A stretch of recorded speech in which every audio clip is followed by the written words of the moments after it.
السلام عليكم ورحمة الله وبركاته. الحمد لله رب العالمين والصلاة والسلام على رسوله الكريم وعلى آله وصحبه أجمعين ومن تبعهم بإحسان إلى يوم الدين أما بعد. நினைமிக்க அல்லாஹ்வின் நல்லடியார்களே, அல்லாஹ்வுடைய மாபெரும் கிருபையினால ரமலான் மாதத்தை நாம் எல்லாம் அடைஞ்சிருக்கிறோம். இந்த மாதத்தினுடைய சிறப்பை பற்றியும் இதில் நாம் வைக்கக்கூடிய நோன்பினுடைய சிறப்புகளையும் நாம் பல பயான்களில் கேட்டு தெரிந்து வைத்திருக்கிறோம். அல்ஹம்துலில்லாஹ்.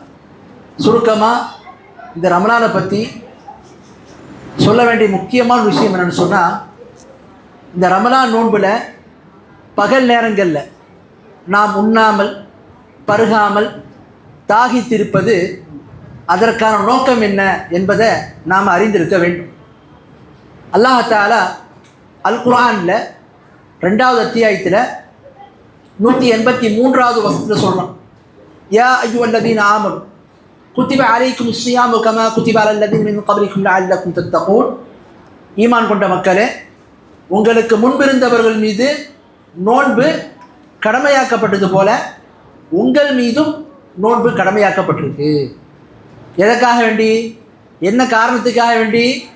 நீங்கள் தக்வாவை பெறுவதற்காக, இறையச்சமுடையவர்களாக ஆகுவதற்காக என்று அல்லாஹ் தஆலா அல் குர்ஆனில் தெரியப்படுத்தும். ஆக கண்ணியமிக்க அல்லாஹ்வுடையார்களே, இந்த ரமலான் நோன்பின் மூலமாக நம்ம தக்வாவை பெறுவது தான் இந்த நோன்பு கடமையாக்கப்பட்டதற்கான நோக்கம். எனவே ஒருவர் நோன்பு நோக்கிறார் என்று சொன்னால் அவர் ஒரு விஷயத்தை நல்ல ஒன்று விளங்கி கொள்ள வேண்டும். ஏதோ நம்ம பசித்திருக்கிறோம், நம்ம சாப்பிடாமல் இருக்கிறோம், எதையும் குடிக்காமல் இருக்கிறோம், அப்படி கிடையாது. அது ஒரு இபாதத். நம்ம பசித்திருக்கிறது, தாகத்தோடு இருப்பது, எதையும் உண்ணாமல் இருப்பது, எதையும் பருகாமல் இருப்பது, இது ஒரு இபாதத் என்பதை நம்ம விளங்கணும். இப்போ தொழுகையில் நம்ம நிற்கிறோம், தொழுகையில் நம்ம நிற்கும் போது எப்படி அல்லாஹ் நம்மை பார்த்து கொண்டிருக்கிறான்ற உணர்வு நமக்குள்ளே வருமோ, எப்படி நாம் தொழுகையில் ஈடுபடும் போது மற்ற காரியங்களை தவிர்த்திருப்போமோ, அது ஒரு இபாதத் என்பதை நம்ம அறிந்து வைத்திருக்கோம். அது மாதிரி தான் நோன்பு என்பதும் ஒரு இபாதத்து. ஒருவர் நோன்பு வைத்த நிலையில் அவர் நோன்பு திறக்கின்ற வரை இபாதத்தை செய்கிறார். அவர் உண்ணாமல் பருகாமல் சில காரியங்களை செய்யாமல் விடுறார் பாருங்க, இது ஒரு இபாதத்தா. ஆகவே தான் அல்லாஹ்வுடைய தூதர் ஸல்லல்லாஹு சொன்னாங்க, நோன்பாளியை பொறுத்த வரைக்கும் ஃபஇதா கான யௌம் ஸௌம் அஹதிக்கும் ஃபலா யர்ஃபுத் வலா யஸ்கப் வஇன் சாபஹு அஹதுன் அவ் காதலஹு ஃபல்யகுல் இன்னி இம்ரஉன் ஸாயிம். சொன்னாங்க, உங்களில் ஒருவர் நோன்பு நோட்டு இருக்கும் நாளில் அவர் கெட்ட பேச்சுகளை பேச வேண்டாம், கூச்சலிட வேண்டாம். யாரேனும் அவரை ஏசினாலோ அல்லது அவரோடு சண்டையிட்டாலோ என்ன சொல்லட்டும், நான் ஒரு நோன்பாளி என்று சொல்லட்டும்.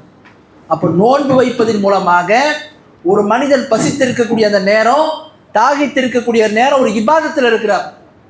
ஆகவே அதை அறிந்திருந்து நாம் இபாதத் இருப்பதினால, வணக்கத்தை அல்லாஹ்வுக்கு செலுத்துவதனால நாம் வீணான விஷயங்களில் ஈடுபடக்கூடாது, சண்டை சச்சரவுகளில் ஈடுபடக்கூடாது, நம்முடைய நோன்பை முறிக்கக்கூடிய நன்மைக்கு பாதிப்பு ஏற்படுத்தக்கூடிய காரியங்கள் ஈடுபடக்கூடாது. ஆகவே தான் பாருங்க, அல்லாஹ்வுடைய தூதர் ஸல்லல்லாஹு அலைஹி வஸல்லம் கூறினார்கள், மல்லம் யத கௌல தூரி வல் அமல மல்லம் யத கௌல தூரி வல் அமல பிஹி ஃபலைஸ லில்லாஹி ஹாஜத்துன் ஃபீ அன் யதஅ தஆமஹு வ ஷராபஹு. யார் ஒருவர் நோன்பு நோற்பதன் மூலமாக கெட்ட பேச்சுகளையும் அதே மாதிரி தீய பொய்யான பேச்சுகளையும் அந்த தீய நடவடிக்கைகளையும் கைவிடவில்லையோ, அவர் தமது உணவையும் பானத்தையும் விட்டுவிடுவதில் அல்லாஹ்வுக்கு எந்த ஒரு தேவையும் கிடையாது. அப்போ நோன்பை வச்சுக்கிட்டு மற்ற நேரங்களில் இருக்கிற மாதிரி ஒருத்தர் அதே மாதிரி தான் இருக்கிறாரு, பொய்யான விஷயங்களில் ஈடுபடுறாரு, ஹராமான வழிகளில் போகிறாரு, பல மார்க்கம் தடுக்கக்கூடிய காரியங்களை செய்துட்டு இருக்கிறாருன்னு சொன்னால் இது வெறும் பசி தான், இது வெறும் தாகம்தான். இது என்ன செய்யாது, எந்த ஒரு நன்மையும் அவருக்கு அளிக்காது, அவருக்கு எந்த விதமான ஒரு ஃபாய்தாவையும் ஏற்படுத்தாது. அதுதான் பாருங்கள், அல்லாஹ்வுடைய தூதர் சொன்னாங்க ஒரு ஹதீஸில், இப்னு மாஜால வருது, ஆதாரப்பூர்வமான ஹதீஸு, ருப்ப ஸாயிமி லைஸ லஹு மின் ஸியாமிஹி இல்லல் ஜூ. எத்தனையோ பேர் நோன்பு நோக்கின்றார்கள், நோன்பு நோற்பது மூலமாக அவங்களுக்கு கிடைக்கக்கூடியது என்ன, வெறும் பசி தான்.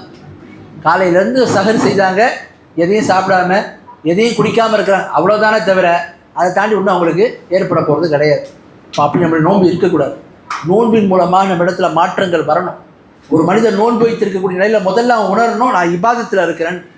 எப்படி தொழுகின்ற இபாதத்தில் நம்ம இருக்கும்போது கவனமாக இருப்போமோ, குர்ஆனை ஓதக்கூடிய இபாதத்தை நம்ம செய்யும்போது கவனமாக இருப்போமோ, அது மாதிரி நோன்பில் இருக்கக்கூடிய நாம் நோன்பு வைத்திருக்கிறோன்ற ஒரு இபாதத்தில் நம்ம இருக்கிறோம்.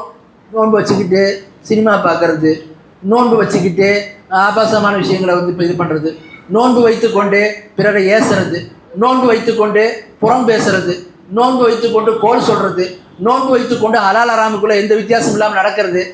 இது என்ன இது நோன்பு? இந்த நோன்பின் மூலமாக எந்த ஒரு நன்மையும் கிடைக்க போகிறது கிடையாது. அப்போது நோன்பின் மூலமாக நமக்கு நன்மை கிடைத்து அல்லாஹ்வுடைய அங்கீகாரத்தை நம்ம பெறணும்னு சொன்னால் நிச்சயமாக நம்முடைய நோன்பின் மூலமாக நாம் தக்வாவை பெறணும். அந்த தக்வா எப்படி? அல்லாஹ்வுடைய இபாதத்தில் நம்ம இருக்கிறோம், நோன்பு வைத்திருக்கிறோம்னா இது ஒரு இபாதத் என்ற விஷயத்தை நம்ம என்ன செய்திருக்கிறோம், அறிந்திருந்து நம்ம செயல்பட வேண்டும். ஆக அப்படிப்பட்ட மக்களாக அல்லாஹ் நம் அனைவரையும் ஆக்கி அருள்வானாக. அனா அகூலு கௌலி ஹாதா வலக்கும் வலிசாயில் முஸ்லிமீன் வஅஸ்தக்ஃபிருல்லாஹி வலக்கும் லிசாயில் முஸ்லிமீன் வஆখিরு தஅவானா அல்ஹம்துலில்லாஹி ரப்பில் ஆலமீன்.